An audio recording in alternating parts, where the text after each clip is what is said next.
Hello, YouTube. This is Jay Coder back with another stream, and today we're going to be going over HTML file paths. And if you like this kind of content, go ahead and subscribe to the channel, like this video, and without further ado, let's get started. Alright, so we're going over file paths today, and as you can see on the screen here, I actually have Visual Studio Code open, and I'm going, and here in the comments I have descriptions of the different file path formats that you can use. So I'm going to go over this really quick so for your information. And so here with this format, with image source equals this picture.jpg. So when you see that format, the picture.jpg file is located in the same folder as the current page.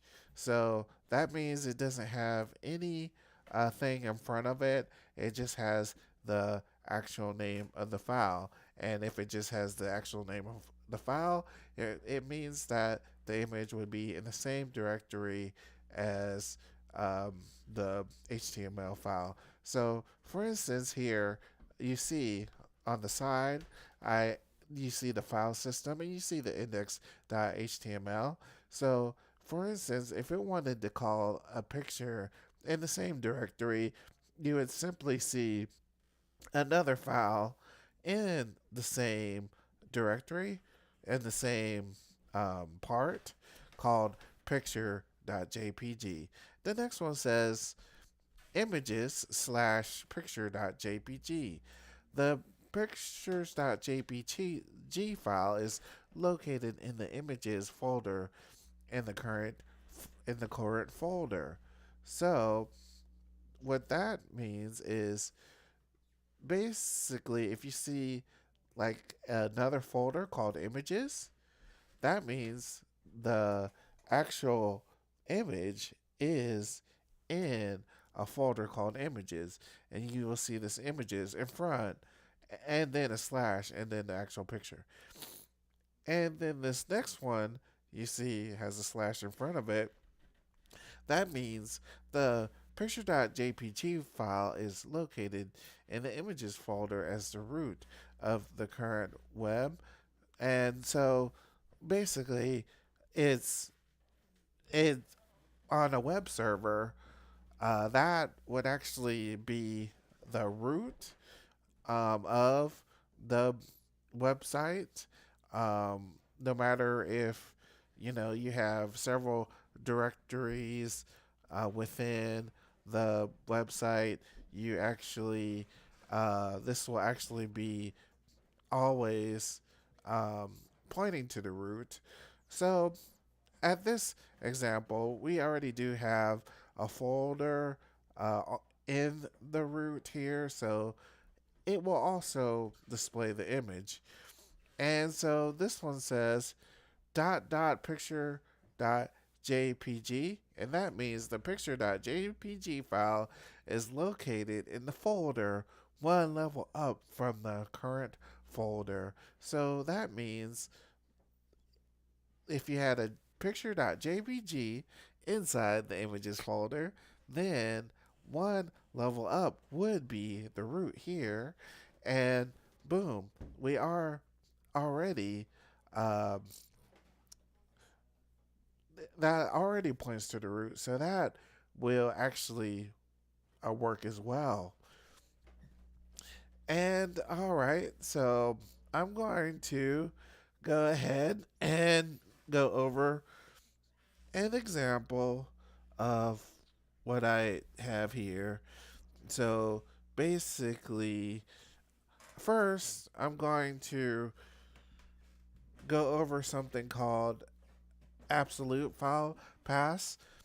And absolute file path is the full URL to a file. So I'm going to go ahead and demonstrate.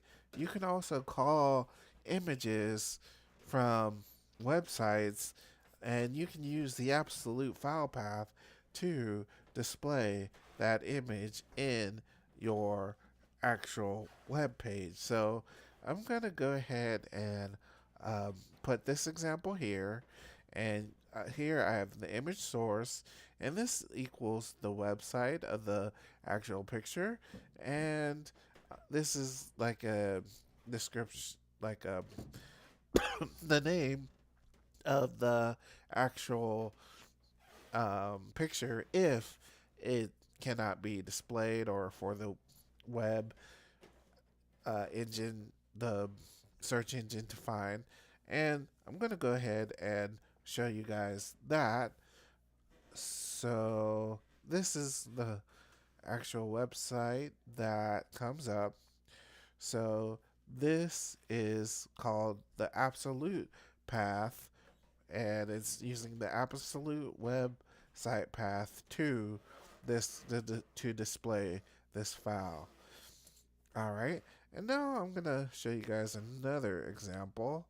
And so another example would be the relative file path. A relative file path points to a file relative to the current page. In the following example, the file path points to a file in the images folder located in the root of the current web.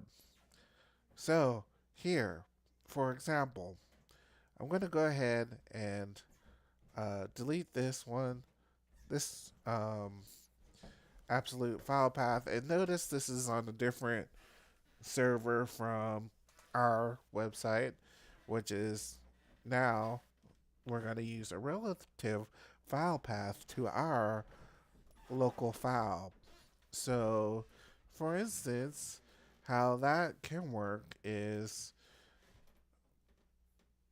so we can have our image with the relative path called locally like this. And so I'm going to go ahead and name that cake. And then, first of all, the first thing that I showed you is the one without the slash, meaning this could be, the images wherever you are in the file path. You look to see if there's an image folder in the same directory. If there's an image directory in the same folder, then use that image. So, of course, our image is picture.png. It looks to search if there's an image folder in the same directory, which there is. And then inside that images folder, it looks to see if there's a pictures.png, and there is. So it should display. Now, let's go ahead and show that. So boom, it does display. And then the next example of a relative path can be this format. And this format, putting a slash in front of the images. Now, what this does is it goes to the root. So this slash goes to the very root, and it always checks for this first path within this folder, the starting folder, and it always checks the most shallowest point in the file system, which is the root. And if, for instance, this images folder, or if, for instance, we were in a different directory from the root, then this would not work. But now that we are in the root, it always has to be the root because of the slash, and it finds the images folder here, and then it checks within the images folder, is there a picture in there? And there is. So let's see if that will display the picture. And it should, like normal, it displays the picture. And thirdly, we have the dots before the slash. And with the dot, well, actually, um, this will not be displayed because this is looking for a directory that is above the root. And so there's no shallower directory above the root, so that actually will not display. So I'm going to go ahead and save that and have this.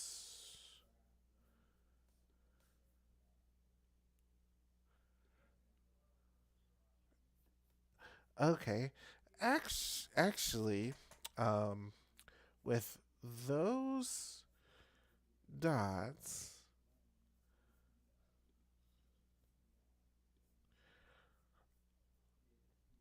so the path points to a file in the images folder located in the folder one level up from the current folder.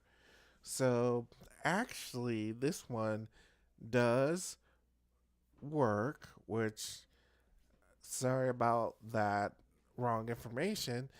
I said just earlier that it would work. It actually does work. And so you can also use that format as well, with the dots meaning it's one directory up. And so yeah, that actually came up. And so those are the things I wanted to show you guys. Best practice is to use relative file paths as possible. When using relative file paths, your web pages will not be bound to your current base URL. All links will work on your own computer local host as well as on your current public domain and your future public domains. All right. Well, I hope you guys learned something, and I encourage you guys to continue to study relative file paths to have a even better understanding of it. And thank you so much for watching this video. And as always, stay coding. Peace.